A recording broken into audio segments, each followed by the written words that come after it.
예, 급락과 급반등 이후의 시장은 어쨌든 전체적으로 조금 관망 모드인데요.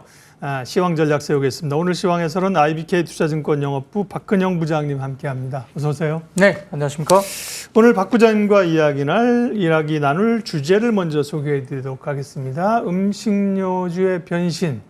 성장주로서 이제 음식료주를 봐야 되는 겁니까? 성장은 계속된다. 음식료 이야기, 섹터 이야기 하기 전에 시장 이야기부터 좀 하면요. 네, 굉장한 변동성을 짚고 이제 급반등을 했는데 우려했던 리스크는 뭐 어느 정도 해소가 된 겁니까? 이번 주 흐름은 어떻게 보세요? 변동성이 좀 있을 것 같습니다. 예. 어제 2시 이후에 갑자기 주가가 국내 시장이 별로 안 좋았고 네. 일본 시장도 어제 갑자기 밀렸죠. 그 엔화 환율 때문에 그런 것 같아요. 어제 같은 경우에는 네. 달러 인덱스가 많이 빠지고 있고 이것 때문에 국내 원화도 지금 원달러가 뭐 1330원대까지 와서 그러면 외국인이 좀 사줘야 되는 거 아니야? 근데 갑자기 2시 이후에 갑자기 왜 이렇게 빠지지? 좀 당황했었을 것 같은데요. 실제 어제는 최근의 시장은 이 엔달러 부분의 흐름들이 가장 중요한 분인 것 같습니다. 특히 엔화가 다시 강세로 접어드는 어제 모습이 보였기 때문에 네.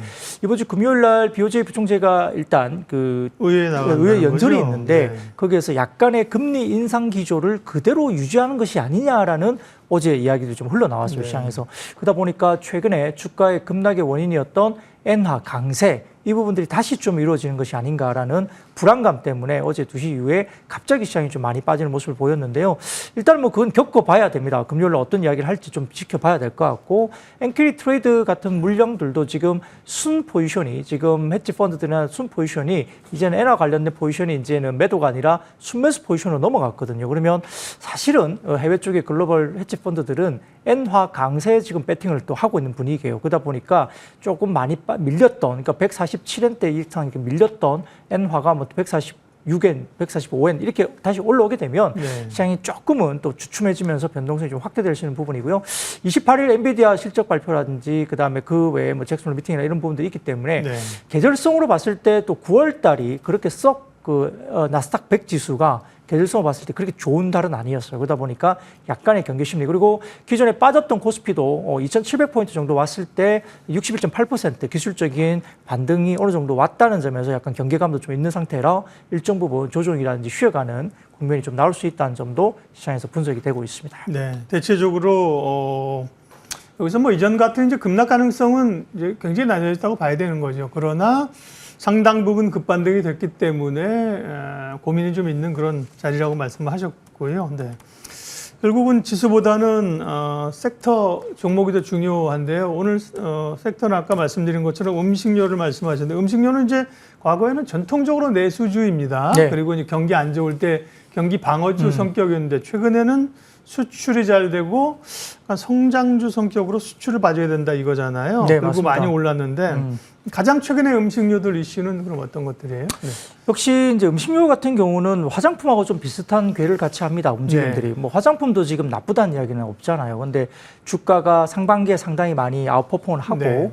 그다음에 더 좋아질 거라고 이야기는 하는데 약간 뭐 갑자기 뭐 물류비라든지 뭐 이런 것들이 또 불거지면서 수출 데이터들이 좋긴 한데 성장률이 네. 조금 둔화되면서 그런 네네네, 우려들이 그렇죠. 있었잖아요. 그러니까 예. 이제 주가들이 이제 뭐 많이 좀 빠지는 예. 국면도 보였고 또 일정 부분의 종목들은 약간의 좀 아쉬운 실적도 좀 나오기도 했기 때문에 사실은 좀 차트만 놓고 보면 한두 달 좀 주춤하거든요. 거침없이 올라오다 주춤한데 사실은 음식료 업종들도 뭐 삼양식품을 포함해서 전반적으로 좀 주춤한 모습을 보이기는 합니다만 고점 대비 저 정도 어느 정도 나왔고 또 하반기 내년 정도까지 본다면 적어도 하반기 정도까지는 상당히 좋은 모습을 역시나 나타날 수밖에 없기 때문에 음식료 업종은 어려운 내수임에도 불구하고 수출로서 극복하는 모습들이고 이 비슷한 흐름들이 과거에 이제 어떤 종목이 있었냐면 오리온이 예전에 이런 비슷한 흐름들이 있었거든요. 네. 그래서 오리온이 이 초코파이를 이제 우리나라에서만 계속 이제 좋아하고 이제 많이 먹다가 이걸 수출 지표로 이제 찍히기 시작하면서 굉장히 낮은 멀티플을 받던 오리온이 내수주의 수출주화가 되면서 멀티플을 고멀티플을 받게 되고 실적도 상당히 좋아지니까 실적이 좋아지는 데다가 멀티플을 높게 받게 되니까 주가들이 막 날아가는 그런 오리온의 옛날의 모습이 또 생각이 납니다. 그런 것들이 지금은 뭐 라면 등을 포함한 여러 것들 뭐 최근에 불거졌던 김이라든지 라면이라든지 뭐 핫도그라든지 등등 포함한 것들이 역시나 뭐 흐름에서 결국은 내수를 해외로 극복하는 그런 모습을 보이고 있는 상황이고 그리고 2분기 놓고 보면은 지금 13개 음식료 업체들의 합산 실적이 매출액이 17조 원 넘게 올라가고 있고 영업이익이 1조 3천억대로 OPM 기준 7.6%까지 기록했습니다. 그래서 특히 라면이 굉장히 좋은 실적 성장을 보였는데 그중에서 삼양식품의 실적 성장이 두드러졌고 해외 매출이 3,321억 원으로 2분기만 하더라도 전년비 75%나 급증을 했습니다. 그래서 해외 매출 비중이 지금 삼양식품도 78%까지 확대되면서 원가율이 전년비 10%포인트나 빠졌습니다. 이게 삼양식품과 농심의 차이점이었어요. 같은 라면인데 왜 주가 흐름이 달라 이렇게 물어보시면 네. 원가율이 삼양식품은 빠지는 모습을 보였고 원가율이 농심은 낮아졌다는 거죠. 그렇죠. 원가율이 빠지는 모습 전년비 10% 빠진다는 게 나쁜 의미가 아니라 원가가 낮아지니까 이익이 좋아지는 늘어나는 거죠. 거죠. 예. 네, 그리고 우리나라가 지금 국내에서 예를 들어서 뭐 까르보나라 뭐 라면을 혹시 이제 어디 마트에서 가게 되면 네. 한 1,400원 정도 하거든요. 예. 근데 해외 수출 금액은 3,4천 원 정도 합니다. 네. 그러니까 원가도 그렇지만 수출 가격도 가격 높게 자체가 받고. 워낙 비싸게 프리미엄을 받고 수출하는데 일부 운반비라든지 이런 부분이 분명히 있긴 하겠지만은 그래도 굉장히 비싸게 팔 수 있는 시장이 해외 쪽이라는 거죠. 근데 그게 가능한 게 우리가 빅맥 세트 같은 거 보면 한 2만 원대 정도 하거든요. 그 외국인 입장에서는 K푸드나 뭐 K컬처에 굉장히 좀 동경을 하면서 굉장히 많이 익숙해지는 데다가 네. 뭐 이렇게 우리가 뭐 가성비도 그러니까 좋으니까. 햄버거 먹으려고 그랬더니 한 4, 5천 원이면 이렇게 라면 한 그릇 먹을 수 있잖아요. 그러니까 가성비도 좋고 맛도 좋고 뭐 이런 것들이 이제 익숙해지기 때문에 상당히 매출 비중이 올라갈 수 없습니다. 그래서 지금 삼양식품 같은 경우도 아까 원가율이 낮아지면서 이익률이 좋아지는 그림 그리고 영업이익률이 벌써 21%까지 OPM이 올라온다는 것은 라면을 수출해서 영업이익을 21%까지 낸다. 이거는 상당히 예전에 말씀을 드리기가 어려웠던 말씀이고 지금 아까 말씀드렸던 13개 음식료 전체의 토탈 영업이익 OPM은 7.6%밖에 안 됩니다. 그러니까 월등하게 좋은 쪽에서 내수의 어떤 부진한 부분들을 해외 실적 성장으로 일단 나타냈다 보는 것 같고요. 그래서 아마 3분기도 실질적으로 계속적으로 소비자 관심이 일어나면서 메인스트림 입점이 되고 있고요. 그다음에 인당 매출액도 상당히 많아지고 캐파 증설을 충분히 해놨기 때문에 삼양식품이 수출 지표에도 상당히 라면 실적은 좋을 것 같다 보이고요. 농심은 아까 말씀드렸던 약간의 기본적인 원가율 개선이 조금 이루어져야만이 삼양식품을 좀 따라가는 모습이 보이지 않을까 싶고요. 그래도 가공식품이라든지 이 부분도 제과, 빈과 음식료, 주류 같은 경우도 대부분 다 해외로 방어를 하고 있는데 근데 음식료 좋아하는데 음료나 주류 같은 경우는 지금 맥주라든지 그다음에 음료 내부 내수주에 관련된 음료 부분은 조금 부진합니다. 과거처럼 좋은 게 아니기 때문에 그렇고 소주는 좀 약간 견조하긴 하지만 상대적으로 좀 성장률이 조금 떨어지고 있다는 부분이에요. 그래서 지금으로서는 음식료 섹터 가운데서는 원가 부담이 완화되고 해외 실적 성장 모멘텀이 하반기에도 지속될 거로 보고 있는 지금 라면 업종을 좀 보시면 좋을 것 같고 전반적으로 코스피 음식료 섹터의 12개월 포워드 PER 밸류가 11배 정도밖에 안 됩니다. 네. 상당히 좀 싸거든요, 아직까지도. 그래서 해외 쪽에 음식료 업체들이 20배 이상 거래가 되고 있기 때문에 그렇게 본다면 평균 PR이 10배, 11배 정도 수준이라면 아직까지는 음식료 업종들이 좀 더 다시 한번 리바운드에 나올 가능성은 충분히 매력적인 가격 구간이라고 볼 수 있겠습니다. 음식료도 그 안에 이제 품목이 여러 가지가 있단 말이에요. 설명을 해 주셨는데 조금 정리를 하게 되면 라면은 여전히 수익성도 좋고 괜찮고요.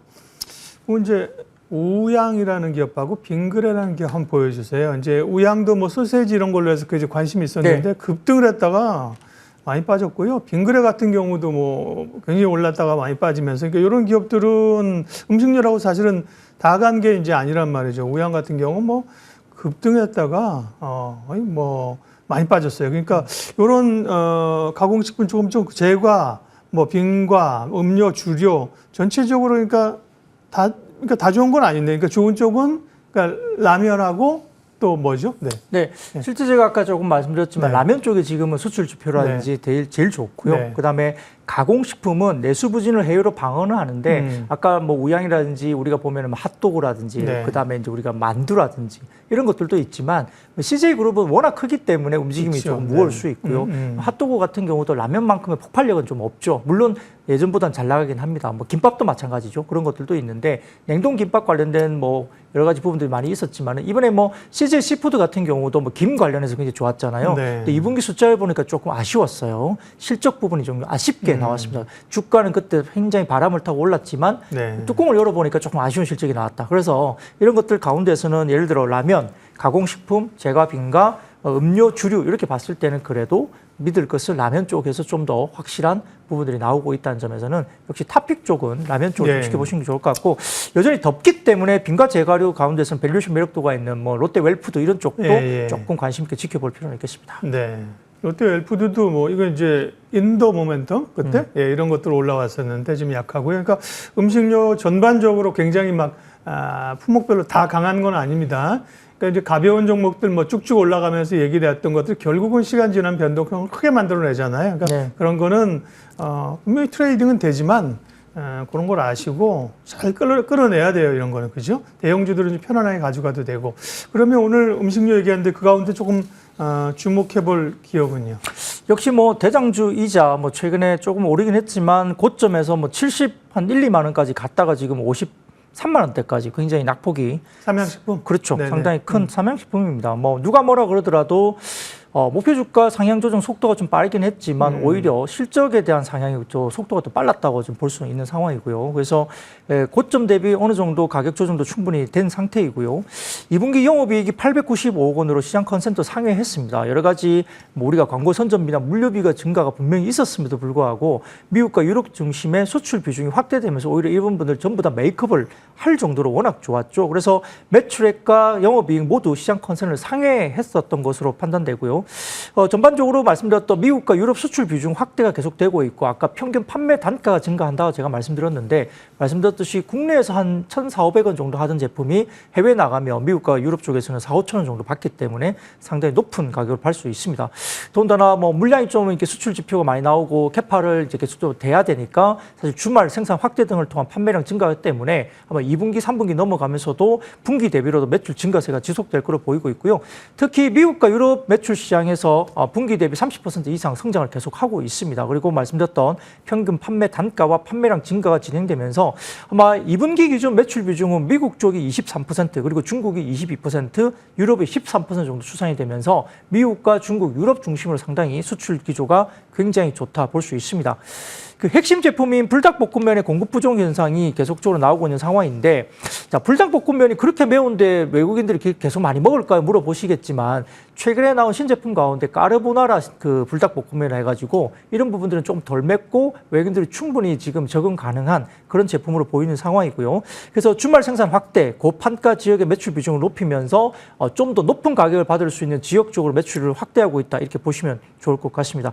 특히 판가가 높은 게 미국과 유럽 시장인데 이쪽에 확장세가 여전히 나타나고 있는 상황이고 미국의 대형마트 입점이라든지 매대 면적이 또 확대된다는 점 그리고 멕시코나 캐나다 또 수출이 확대된다는 점 그리고 유럽의 현지 판매법인 설립을 통해서 시장 침투율이 상승쪽에 있다는 점도 매출이익과 그다음에 이익 고상정 국면이 충분히 이루어질 수 있겠습니다. 그래서 지금 분위기로 봐서는 최근에 어느 정도 실적 나오고 그다음에 기간 조정을 한 달 반 정도 받았기 때문에 어느 정도 리바운딩이 충분히 가능한 구간으로 볼 수 있어서 다시 한번 주가가 우상향 그림을 그릴 수 있는 현재 구간이 아닌가 조심스럽게 판단하고 있습니다. 네. 이제 박근영 부장님은 여기서는 이제 추천주 개념은 아니기 때문에 섹터 분석하고 조금 더 주목하고 스타디엘 기업을 말씀하신 거고요. 지난번에 고가가 71만 8천 원, 지금 이제 52만 4천 원인데 증권사의 이 목표가 평균은 제가 보니까 4만 원 정도 되는 것 같습니다. 네, 뭐 네. 증권사의 목표 네. 주가라는 게 사실은 뭐 의미가 별로 없어요. 네. 뭐 올랐다 내렸다 하기 때문에 그렇긴 네. 한데 최근에 좀 속도는 좀 빨랐습니다. 예를 들어서 목표 주가 상향 조정 자체의 속도가 좀 빠르고 폭이 굉장히 컸기 때문에 주가가 뭐 상반기까지는 굉장히 거기에 부응하면서 주가가 좋았는데 지금 좀 주춤한 부분들이 한 달 넘게 이루어졌습니다. 그래서 현재 2분기 실적이라든지 그다음에 현재 추세가 우리도 라면을 드셔봐서 알겠지만 라면 먹다가 나는 절대로 라면 안 먹는다 이거 안 되거든요. 그래서 한번 먹기 시작하면 계속적으로 확대될 수밖에 없고 지속될 수밖에 없고요. 특히나 이제 젊은 세대들, 미국도 젊은 세대, MZ 세대들이 이런 라면이나 이런 제품에 대해서 굉장히 좀 잘 적응을 하고 있고 네. 사실 저는 매운 음식을 잘 못 먹기 때문에 1년에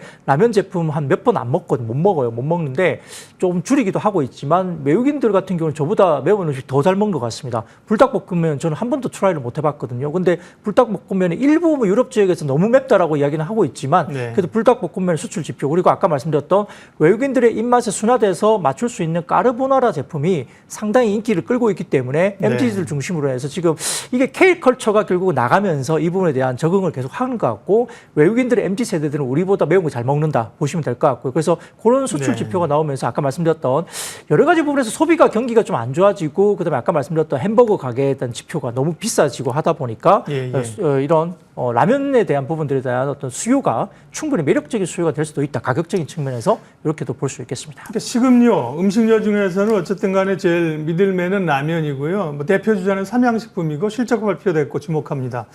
그에 비하면 농심도 같은 라면인데 확연하게 삼양식품을 쫓아가기는 어려운 구조인가 보죠? 마지막으로. 제가 아까 말씀드렸던 예. 그 부분입니다. 왜냐하면은 2분기 실적을 한번 다시 한번 곰곰이 네. 찾아보시면 원가율 개선에서 차이가 나거든요. 그래서 지금 삼양식품 같은 경우는 원가율 개선을 지금 10%포인트 이상을 원가율을 낮췄단 말이에요. 네. 그건 어떤 수직 계열화 됐든 어떤 이유가 좀 있을 것 같고요. 농심 같은 경우는 2분기 실적단 보시면 원가율이 오히려 올라갔습니다. 어떤 이유가 있을 겁니다. 그래서 이런 원가율의 개선 상황이 농심과 삼양식품을 완전히 바꿔놓은 차별성을 가지게 만든 거였기 때문에. 그리고 수출 지표만 놓고 보면 삼양식품이 거의 지금 수출이 전체 매출의 한 70~80% 정도가 수출입니다. 그렇기 때문에 수출 베이스로 높은 가격으로 팔 수 있는 비중이 굉장히 높다는 측면에서 예. 삼양식품에 좀 더 높은 멀티플과 대장주로서의 역할을 충분히 보유하지 않았나 이렇게 판단할 수 있겠습니다. 과거에는 뭐 농심하고 삼양식품이 뭐 캐파나 주가나 비교가 안 됐었지만 지금은 역전을 하면 뭐 SK 하이닉스가 삼성전자를 막 쫓아가는 것처럼 영원한 1등은 없는 것 같습니다. 시장에. 오늘 시황해설 음식료 그리고 주목해 볼 기업은 그 가운데 대표주 삼양식품 구체적으로 알아봤어요. IBK 투자증권 박근영 부장님 함께했습니다. 고맙습니다. 네, 감사합니다.